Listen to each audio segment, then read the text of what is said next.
Hello friends, आज आम्ही आलो आहोत एका सुंदर ऑर्गॅनिक स्ट्रॉबेरी फार्ममध्ये. तुम्ही इथे बघू शकता, एकदम फ्रेश आणि लाल भडक स्ट्रॉबेरी लागलेल्या आहेत. आज आपण स्ट्रॉबेरी पिकिंग करणार आहोत. चला तर मग माझ्यासोबत या गोड आणि आंबट प्रवासाचा आनंद घेऊया. आज आम्ही लिव्हरपूल टू वॉरिंग्टन फार्मर बर्टीज फार्मवर खास स्ट्रॉबेरी पिकिंगला आलो आहोत. यूकेमध्ये टेबलटॉप फार्मिंग टेक्नॉलॉजी पद्धतीने स्ट्रॉबेरी फार्मिंग केली जाते. इथे जमिनीवर स्ट्रॉबेरी लावत नाहीत.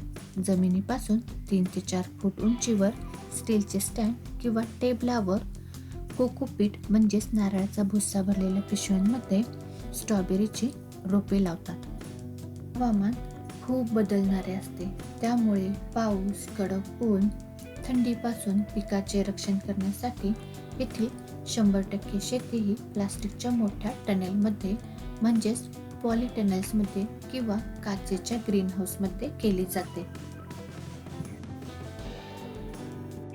पीक युअर ओन यूकेमध्ये एक खूप मस्त सिस्टीम आहे, ज्याला पीक युअर ओन असे म्हणतात. इथे लोक आपल्या फॅमिलीसोबत शेतात येतात.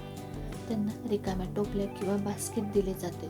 लोक स्वतः फिरून चांगल्या स्ट्रॉबेरीज तोडतात.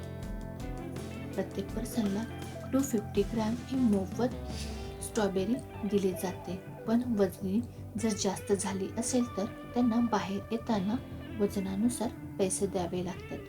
ही एक प्रकारची ॲग्रो टुरिझम संकल्पना आहे. साधारणपणे मे महिन्याच्या एंड ते जुलै महिना हा स्ट्रॉबेरीचा पीक सीझन असतो.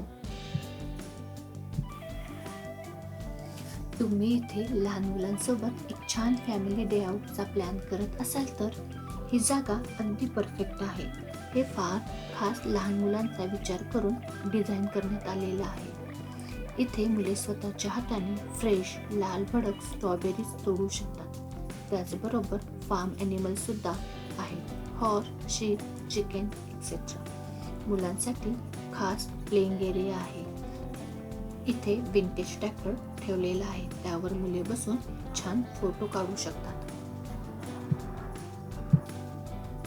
तर मित्रांनो, कशी वाटली तुम्हाला यूके मधील ही आधुनिक स्ट्रॉबेरी फार्मिंग?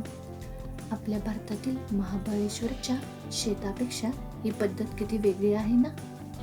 मला कमेंट करून नक्की सांगा. व्हिडिओ आवडला असेल तर लाईक करा, शेअर करा आणि आपल्या चॅनलला सबस्क्राईब करायला विसरू नका. तोपर्यंत bye bye. Thank you for watching.